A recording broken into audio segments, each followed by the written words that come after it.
Recently, we've had a lot of success with Berryman's B12 Chem Tool.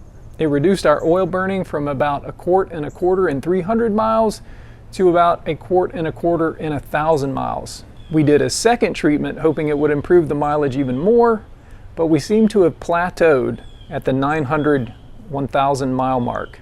I also said in the meantime I was going to go ahead and top the oil off and drive it for another 300 miles because it always seems like near the end of the experiment it starts using oil faster, and I didn't know if this was because the treatment is wearing off or it's because of the shape of the oil pan. So one easy way to figure that out is to just top it off and check the oil again at 300 miles. It always seemed to not use much by 300 miles. Now, since at the very end of the last experiment it seemed to be using more oil, we went from 300 to 900 pretty quickly. We should be down pretty far on the dipstick in this 300 miles at the rate it was using at the very end of the last experiment. So I'm just going to go ahead and fill it up to the top dot.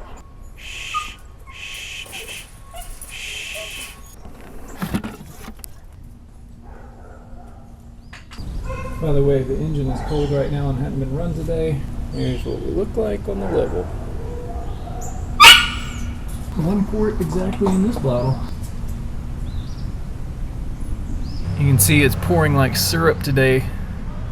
It's about 45 degrees right now. That was 1 quart.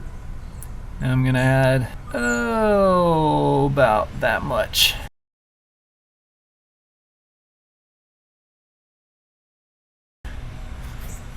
Let that drain a little bit, and then I'm gonna crank it and warm it up and check the level.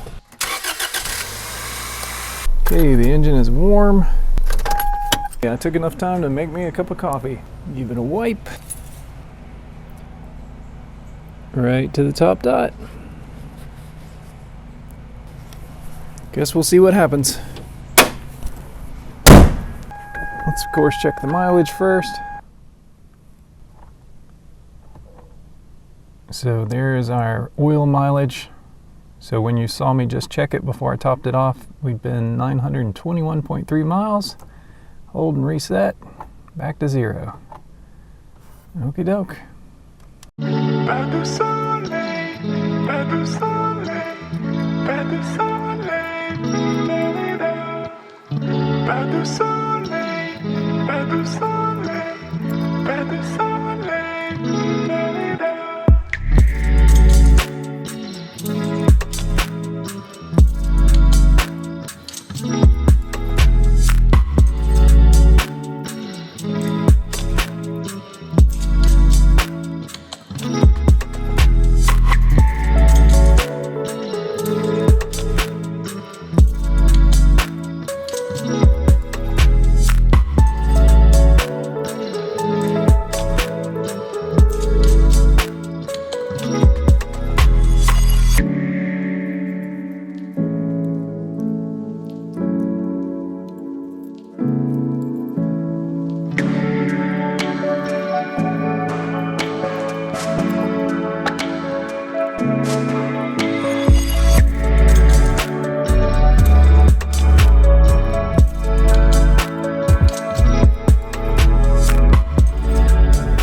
So hard to even get a couple of miles on the car when you live in the city.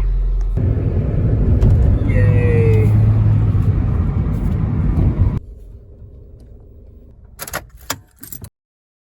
The car has actually been sitting here for almost a week since I put 300 miles on it, and I haven't checked the oil yet. So let's do that now. Look at there. Alright, so we've used hardly any in 300 miles. Now, I do need to say that these 300 miles are all city driving. I live in the city, I work 4 miles from where I live. Every trip we take is like 1 or 2 miles from the house. It takes a long time to accumulate miles, so I try to use the car on special trips where we're not on the interstate if possible.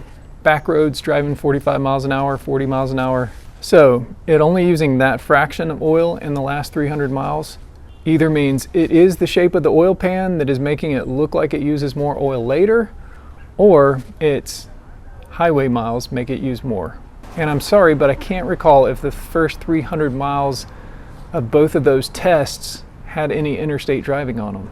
So the only way to make this test valid is for me to top it off again and only drive highway miles for 300 miles and see if it goes down really fast. I know you guys are tired of seeing all these videos. It seems like I'm just making videos to just keep y'all going. I actually want to get data here. These videos are about data. They're about us learning what causes this stuff, and is there anything that can fix it as cheaply as possible, or do you have to go to the full length of basically rebuilding your engine? I'm actually supposed to go on a trip for several hundred miles, and if I top it off now, we'll be able to tell if it uses a lot of oil in the first 300 miles on the interstate rather than in city driving. Then we'll clearly know that the oil use depends on the driving conditions. But I know my wife probably wants to drive the Honda Fit and not this car, so 2 quarts left exactly. So, by the way, it's a 66-degree day today. Looks like that's going to be just about perfect. So a couple of people mentioned that I should probably cut some hash marks or sand this down, and actually I think that's a good idea to see if the oil is easier to read that way. So I got a little 80 grit sandpaper. I'm just going to go crosswise. Let's make sure we get that cleaned off good. Yeah, that's a little better. Check it out one more time. Is that it, or is it a little low? Looks like it's a little dry right there. That is right on the money. It doesn't get closer than that. Let's head to the coast.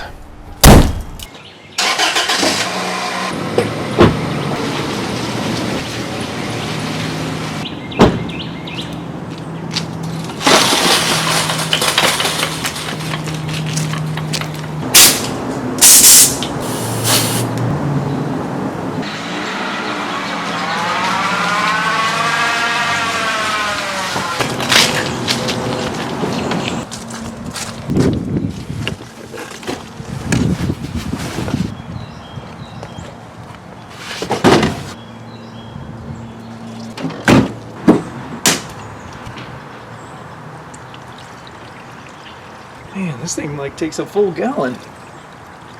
Oh, well, maybe not a full gallon now. That's weird. It looks like it's only that full, but it's up in the top there. There it goes. Guess that was a little physics trick there. Something to do with maybe the surface tension on that mesh down inside there. I have no idea. If you know, add it to the comments. Brake fluid good, power steering fluid not great. Where's my clutch? Clutch fluid is good. Let me go see if I have some power steering fluid. Power steering fluid.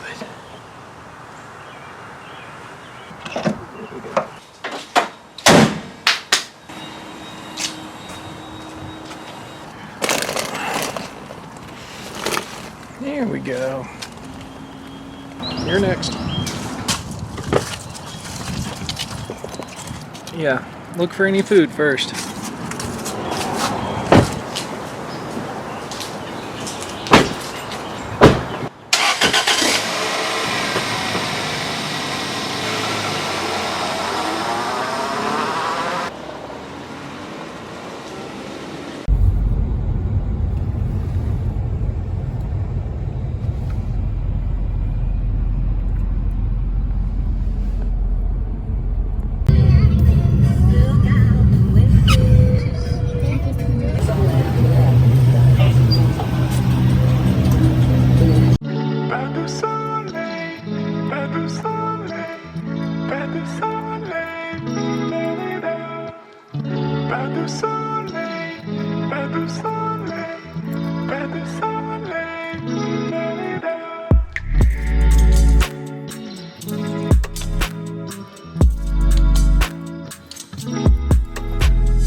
This was a golf community, and this is the old golf cart trail. Now to nowhere. This used to be forest out here. Now they're turning all that into big neighborhoods. Oh my, what is this, a raccoon down here? Yep.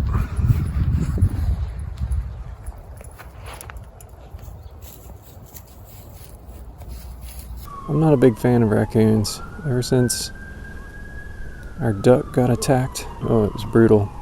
And then she survived that, and about a year later, I saw her being dragged across the backyard by another raccoon, and I ran out there just in time. Had her by the feet and was just dragging her backward across the backyard.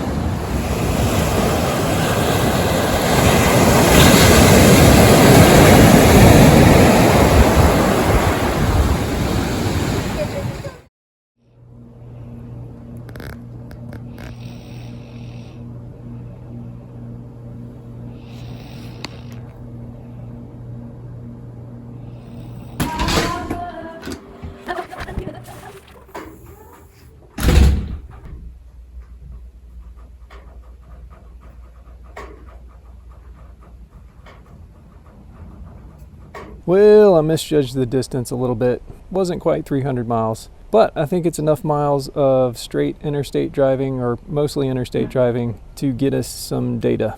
Okay, it's actually been probably 45 minutes. So it looks like we've used at least a third in 260 some miles. So what does that tell us? Well, that tells us we do burn more oil at high speeds on the interstate. So we know that for sure. But it also tells us that our oil consumption has definitely been reduced, because it looks like we've used maybe half a quart right now in 260 something miles. Show it up here somewhere. So that is very, very good. I'm not going to add oil yet. I'm going to just keep going until we get to the bottom of the dipstick again, see how many miles that is.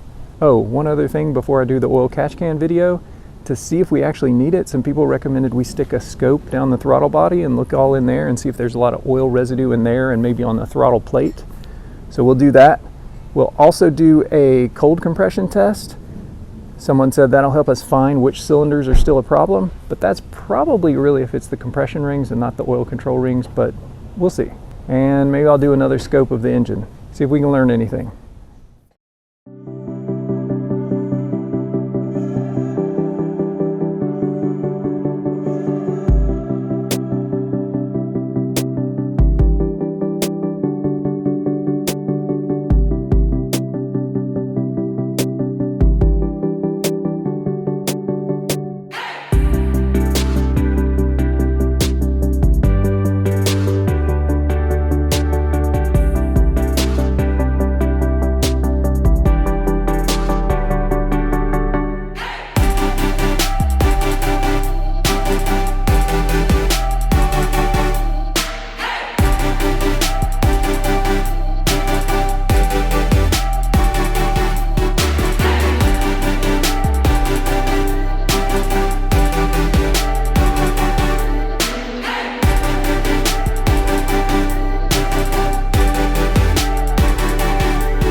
So we just got back.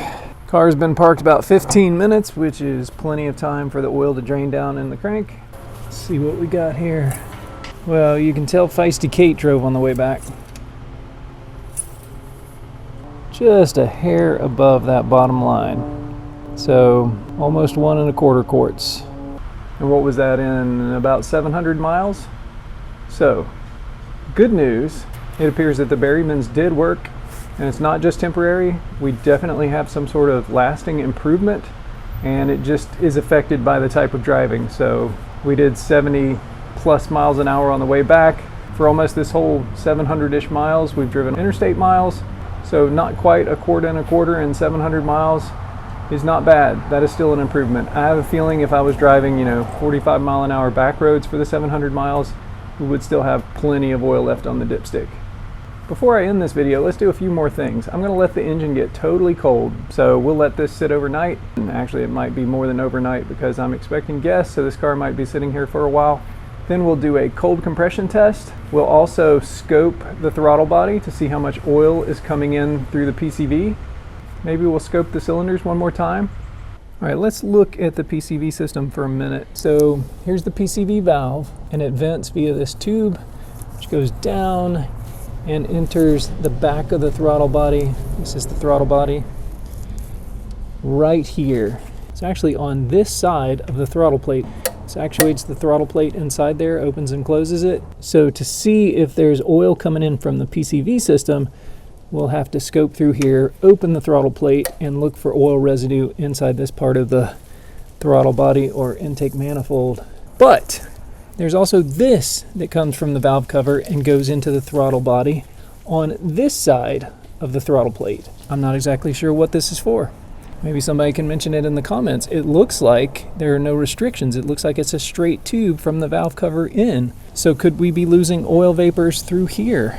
So let's scope it and look inside here. And if we see oil on this side of the throttle plate, we'll know that this thing, whatever it is allowing oil to get inside there. And then we'll open the throttle plate and look inside here and see if there's residue where that hose comes in from the PCV system, and then we'll know if that's the culprit.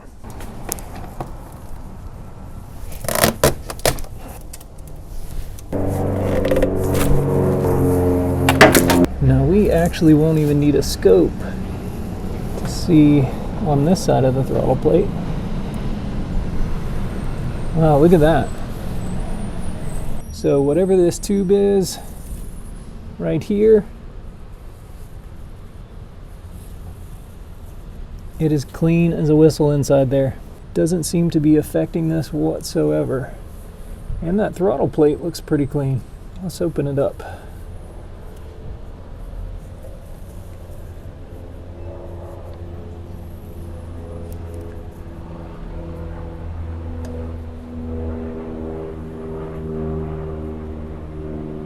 All right, let's get out the scope. All right, here we go. Open up the throttle plate and step inside.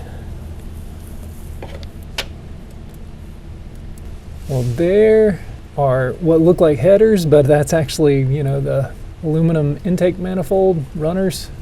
And right up here, where'd it go? Probably have to move to the top side of the throttle plate, but if you see at the very top of the screen, there's a little hole with some oil residue on it. Let's go on top of the throttle plate. There we go. Okay. So right there, almost in the center of the screen, is where the PCV gases enter the throttle body or intake manifold.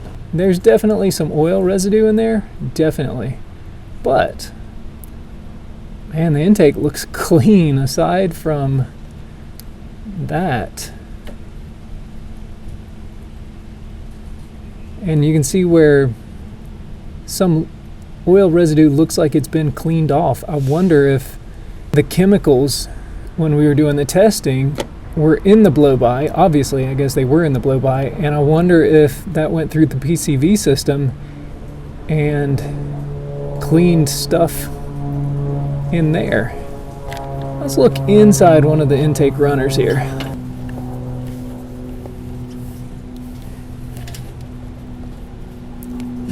intake runner right there.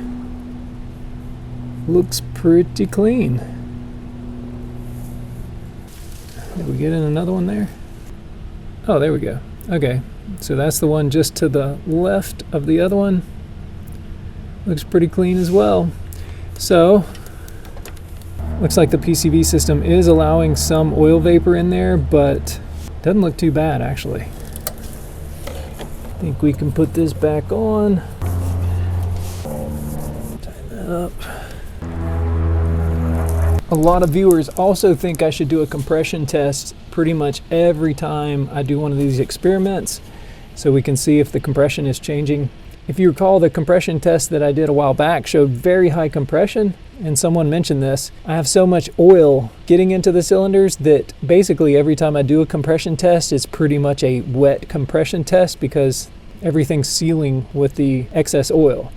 So I don't know how much good this will do. This thing has been sitting overnight. It's ice cold out here. It's probably been 20 hours since it's been driven. So if there is oil residue on the inside, it's had a chance for most of it at least to go down the cylinder walls and back into the crankcase. But as soon as we start doing the compression test, that's probably going to circulate some more oil.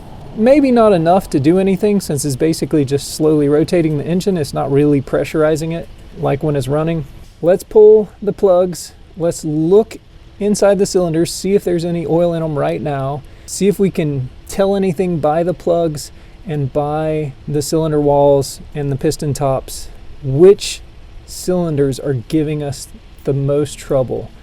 Some people think we've freed up the rings in one or two cylinders, and maybe we have one or two that are still problematic. So let's look through them, and if you guys see any signs that you are just like, I just absolutely know it is this cylinder and or that cylinder or all the cylinders or whatever. But we've definitely got some sort of improvement going on, so we've definitely cleaned out something.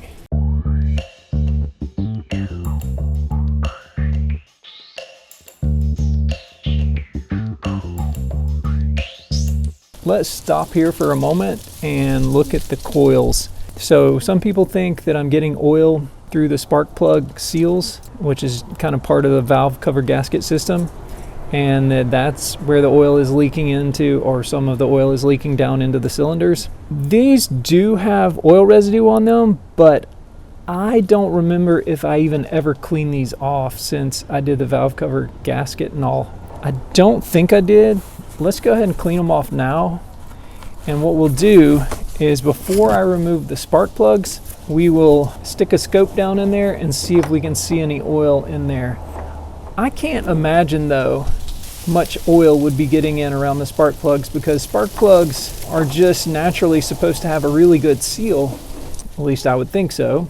Correct me if I'm wrong, because they have to hold the compression inside there. So, you know, they have that little washer on the bottom of the spark plug that kind of crushes when you put them in. And can a lot of oil get by that connection there? I don't think I'm losing oil through the spark plug holes. There are lots of possible variables, but knowing the issues that this engine actually has, and it's the low tension piston rings and clogged oil drain back holes, oil getting around the spark plugs is probably one of the last things we need to worry about. Let's look inside there while the plugs are still in. Cylinder number 1 looks pretty clean. Cylinder number 2 looks like it was dirty at least at one time. Maybe that's a problematic cylinder. Cylinder number 3 looks pretty clean. Cylinder number 4 looks pretty clean. Let's remove plug number 1. There's plug number 1. There is oil residue around the top of the plug. However, it's just around the top of the plug. It doesn't look like, see, that's pretty dry. Doesn't look like if any oil was getting in from the gasket up there that it got past here. So clean that off. Cylinder number 2 looks identical. So there's oil residue right there at the top. However, the threads are bone dry. Cylinder number 3, yet again, oil residue Still pretty dry on the threads themselves. All the oil residue is just around the top. Cylinder number 4. Like the rest, there is a little oil residue around the top of the plug, but the threads are dry. Now let's look down inside each cylinder. Here is where the spark plug gasket is located. Right there, that little ridge. And the well looks pretty clean. So let's go on down in there.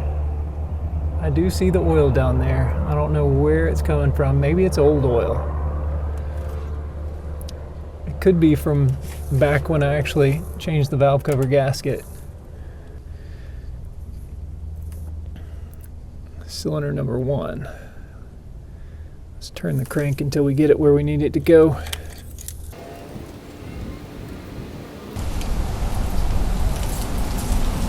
There's cylinder number 1.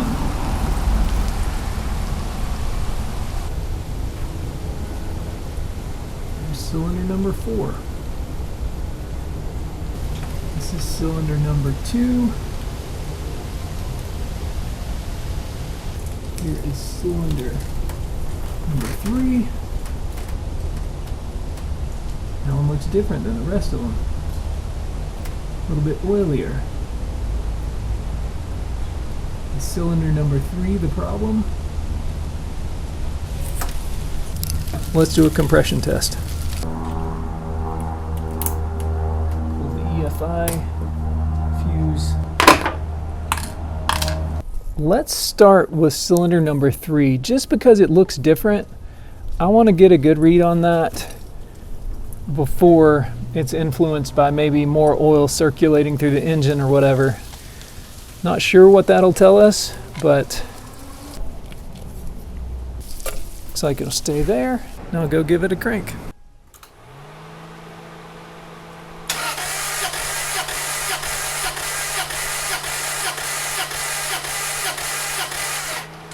So it looks like cylinder number 3 is reading 190, between 185 and 190. Now let's go ahead to cylinder number 1.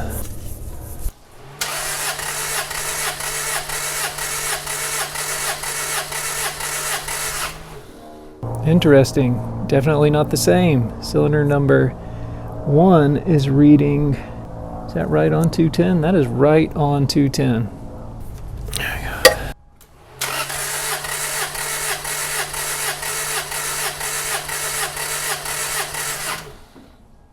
Looks like cylinder number 2 is reading about 215.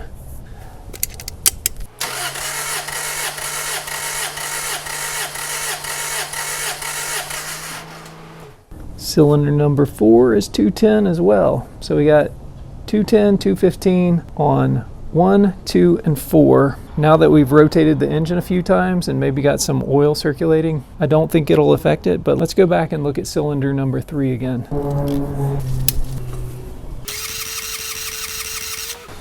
Cylinder number 3 is still lower than the rest. So 210, 215 on everything but cylinder number 3, which has got about 190. I'm thinking that's our problem cylinder. I wonder if we can focus our efforts on that cylinder alone. Before we put this back together, let me see if I can get some of the oil out of those spark plug wells.